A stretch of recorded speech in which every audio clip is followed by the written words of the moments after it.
علیکم نوی ویډیو سره تاسو ورکړی وای امید لرم چې تاسو ټول به او جوړ خوشاله وای ژوند په مزو کې به وای د بابر شهید په قتل کیس کې تازه خبر را مخې ته شوې دی چې بابر شهید کس ډیر زیات بې دردۍ سره قتل کړی وو هغه قاتل گرفتار شوی دی قاتل ټول خبرې راښکاره کړي دي وایي بابر سره ما ډیر زیات ظلم کړی دی دوستانو قاتل بابر په کومه طریقه قتل کړی دی کو چې تاسو د دې پوره معلومات نه ځان خپل غالي تر اوسه پورې زموږ د چینل مخه چانوي سبسکرایب کړئ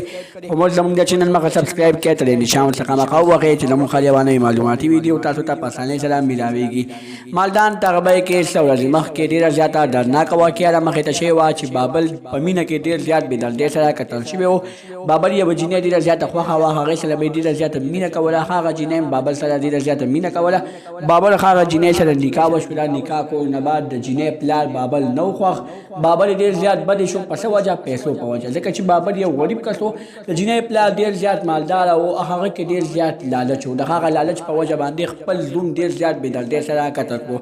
هغه قاتل هغه جابل نن سبا خلکو په سوشل میډیا باندې دا پروپاګاندا خوره کړې ده چې هغه قاتل ګرفتار شوی دی تر اوسه پورې هغه قاتل نه دی ګرفتار شوی قاتل کوچر هم ګرفتار شو موږ تاسو ته خامخا په نوي ویډیو کې قاتل ښیو د قاتل ټول بیان به تاسو ته مخې ته کوو د نورو معلوماتي ویډیوګانو لپاره زموږ د چینل مخه سبسکرایب کړئ تر نشان څخه مخه وخې چې زموږ خلیوانه معلوماتي ویډیو تاسو ته په اسانۍ سره ملاويږي والسلام